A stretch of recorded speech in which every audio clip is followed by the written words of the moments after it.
எந்த அளவுக்கு சாஃப்டாக இருக்குது பாருங்கள். நீங்கள் காலையில் டிஃபன் செஞ்சாலும் நைட் டிஃபன் சாப்பிட்ற வரைக்கும் உங்களுக்கு ரொம்பவே டேஸ்ட்டாக சாஃப்டாகவே இருக்கும்.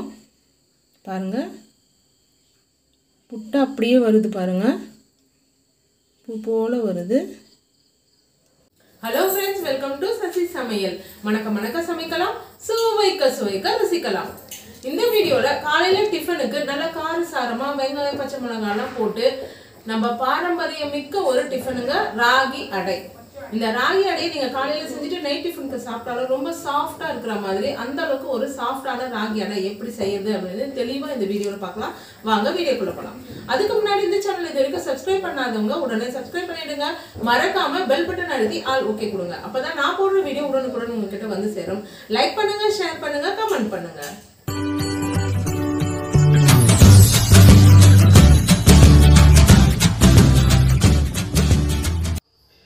ஃபஸ்ட்டு ஒரு கடாய் எடுத்துக்கலாங்க. கடாய் பெரும்பாலும் இரும்பு கடாயாக இருந்தால் நல்லாயிருக்கும். அதில் ஒரு கைப்பிடி அளவு இருக்கிற முருங்கைக்கீரையை சேர்த்துக்கலாங்க. நல்லா துளுப்பு கீரையாக இளங்கீரையாக இருந்தால் நல்லாயிருக்கும், டேஸ்ட்டு ரொம்ப நல்லாயிருக்கும். இதில் எண்ணெய் எதுவும் சேர்க்காமல் அப்படியே வதக்கி எடுத்துக்கோங்க. இரும்பு கடாயில் வதக்குனா இன்னும் கொஞ்சம் நல்லா சத்து நிறைஞ்சதாக இருக்கும். நீங்கள் எண்ணெய் எதுவுமே சேர்க்க வேண்டாம். கீரை பாருங்கள் நல்லா இந்த அளவுக்கு வதங்கிடுச்சு. நீங்கள் கீரையை சுத்தம் பண்ணதுக்கு அப்புறமா முடிஞ்ச வரைக்கும் ஈரம் இல்லாமல் சேர்த்துக்கோங்க. கீரை நல்லா இப்போ வதங்கிடுச்சிங்க. இந்த அளவுக்கு வதங்கியதும் வதங்கிய கீரையை ஒரு பாத்திரத்துக்கு மாற்றிக்கலாங்க. இந்த கீரை கூடவே ஒரு கப் அளவுக்கு கேழ்வரகு மாவு எடுத்துக்கலாங்க. இந்த சைஸில் 2 வெங்காயம் கட் பண்ணி எடுத்துருக்கேங்க. எனக்கு ஒரு கப்பு கிடைச்சிது. நம்ம மாவு எடுத்து அதே கப்பில் ஒரு கப் அளவு வெங்காயம் சேர்த்துக்கிறேன். வெங்காயம் நிறைய சேர்க்கும் போது டேஸ்ட்டு ஒரு நல்லா கிடைக்கும் உங்களுக்கு. பச்சை மிளகாய் 4 பொடியை கட் பண்ணியிருக்குங்க. நீங்கள் உங்கள் கார டேஸ்ட்டுக்கு ஏற்ற மாதிரி நீங்கள் சேர்த்துக்கோங்க. ஏறக்குறைய 1/2 ஸ்பூன் அளவுக்கு உப்பு சேர்த்துக்கிறேங்க.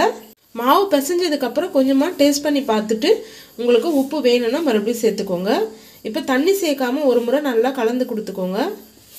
ஏன்னா இந்த வெங்காயத்தில் இருக்கிற கீரையில் இருக்கிற ஈரமே கொஞ்சம் இந்த மாவில் கொஞ்சம் நல்லா பட்டு வரும். அதனால் நல்லா கலந்து பிசைஞ்சு விட்டுக்கோங்க. இப்போ மாவு நல்லா கலந்து கொடுத்ததுக்கப்புறமா கொதிக்க இருக்கிற தண்ணியை சேர்த்துக்கலாங்க. கொஞ்சம் கொஞ்சமாக சேர்த்து கலந்து விட்டுக்கோங்க. தண்ணி சேர்த்ததுக்கப்புறம் ஒரு கரண்டியை வச்சு நல்லா கலந்து கொடுங்க.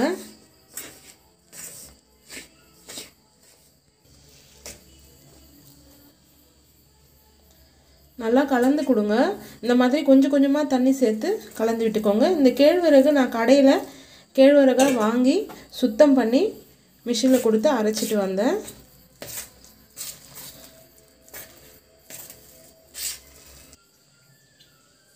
இப்போ கை பொறுக்கிற சூடு வந்ததுக்கப்புறம் எடுத்து பார்க்கலாங்க. பாருங்கள், இந்த அளவுக்கு இருக்கணும்.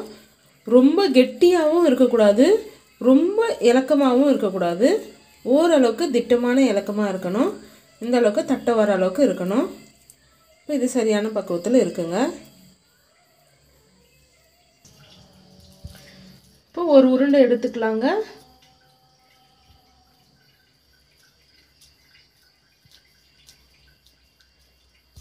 இந்த மாதிரி ஒரு உருண்டை எடுத்து உருட்டி இப்போது தவா சூடு பண்ணியிருக்குங்க. தவாக்கு மேலே எண்ணெய் தடவி இருக்கு.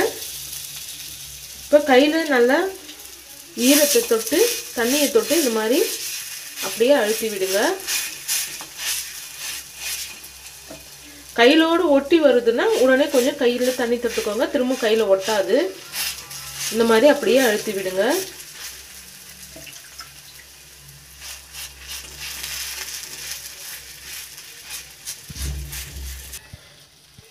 இந்த மாதிரி அப்படியே தேய்ச்சி விட்டுக்கோங்க, தட்டி விட்டுக்கோங்க. எக்ஸ்பீரியன்ஸ் இல்லாதவங்க இந்த மாதிரி எனக்கு வரல அப்படின்னு நினைக்கிறவங்க நீங்கள் வாழை இலையில் தட்டிட்டு கூட அப்படியே வாழை இலையை கவுத்து போட்டு எடுத்துக்கலாங்க. இல்லைன்னா ஒரு எண்ணெய் கவரை திருப்பி போட்டு அதில் தேய்ச்சிட்டு கூட நீங்கள் திரும்ப மேலே எடுத்துக்கலாம். அதுக்கப்புறம் சுற்றி கொஞ்சம் எண்ணெய் விட்டுக்கோங்க. நடுப்புற சின்னதாக கொஞ்சம் ஓட்டை மாதிரி போட்டு அதில் கூட கொஞ்சம் எண்ணெய் விட்டுக்கோங்க. உங்களுக்கு சீக்கிரமாகவும் வெந்து வரும், நல்லா சாஃப்டாகவும் இருக்கும்.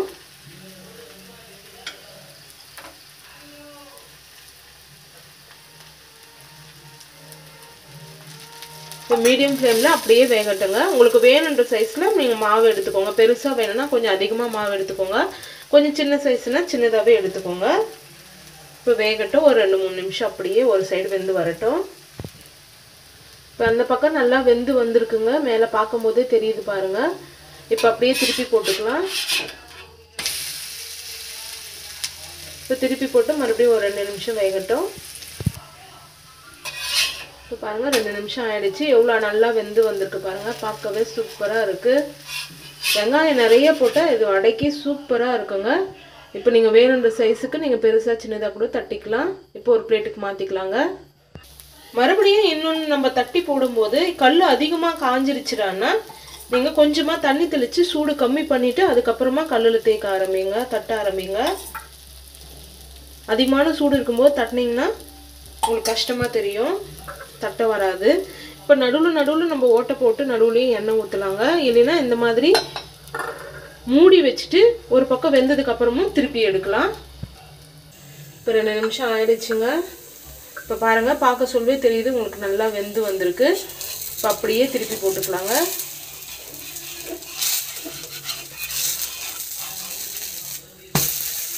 திருப்பி போட்டதுக்கப்புறமா கொஞ்சமாக எண்ணெய் விட்டுக்கோங்க.